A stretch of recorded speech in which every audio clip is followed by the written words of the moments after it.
one another. People were stepping on one another, and the crowd would not move back. It was a mob. Everybody had to fight for their life. It was just, if they would have opened some more doors, you know, it would have been all right. Good evening, everybody. People in the tri-state remember those pictures and sounds as if they happened yesterday. But in fact, the worst U.S. concert tragedy in the 47-year history of rock and roll happened 20 years ago tonight. That night, 11 families waited for loved ones to return from a rock concert at Riverfront Coliseum. They did not. They were killed in the crush of the crowd. Others vividly recall thinking they would die as thousands of people tried to push through too few doors. In this time period when we're... Deb Osborne was among a crowd of 12,000. The concert-goers waited for hours in the December cold to see the popular rock group The Who. They started standing in line at 2 o'clock that day. Seats were not assigned. Those who came first got the best seats. But it was cold standing in the lines. The concert sold out. The band was late, so the doors opened late. Not enough doors. 12 News reporter Deborah Dixon was at the Coliseum that night 20 years ago. It seems almost impossible that it happened. To think that something like this could happen is just mind-boggling. It still is mind-boggling after 20 years. After 20 years, it's still mind-boggling. It was a surreal experience. Deborah Dixon, 12 News.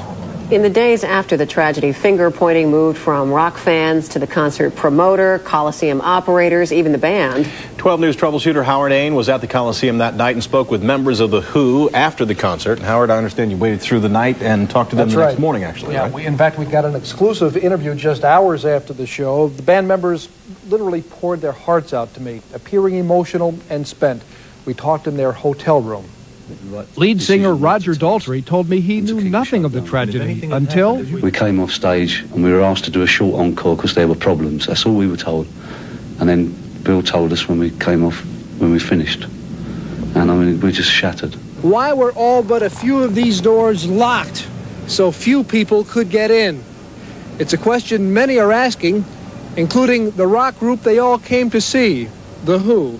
We want to make sure that it doesn't happen again. I don't know whether anything could have been done to prevent it happening yesterday. That would infer some kind of blame. And I think at this point, until they've done a proper investigation, I don't want to blame the people that run the hall. I don't want to blame the kids that stormed the doors. We all feel really terrible.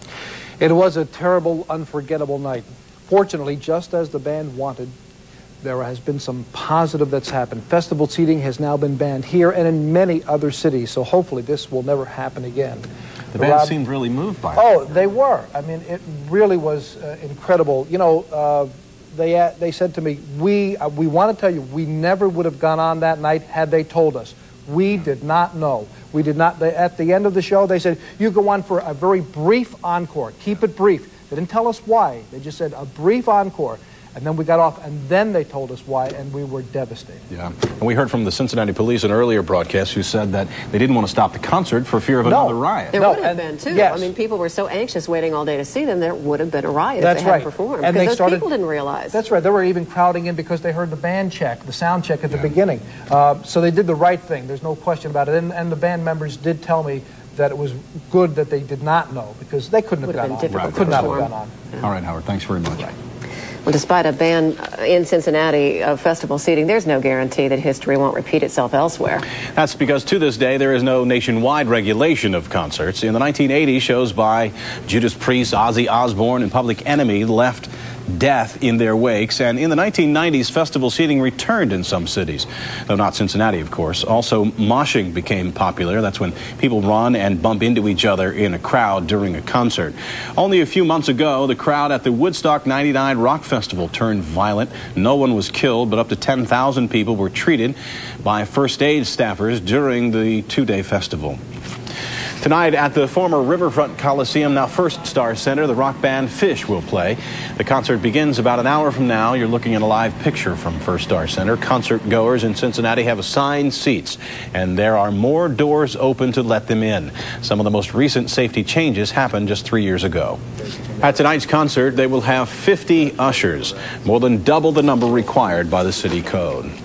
Those who died in the Who concert tragedy came from different parts of the tri-state: Newtown, Fort Thomas, Highland Heights, some from Middletown and the Dayton, Ohio area. 3 were from Finneytown. Rolling Stone magazine put the faces of each victim on an issue titled Rock and Roll Tragedy. We close our look back at the Who tragedy by remembering the 11 who lost their lives 20 years ago tonight.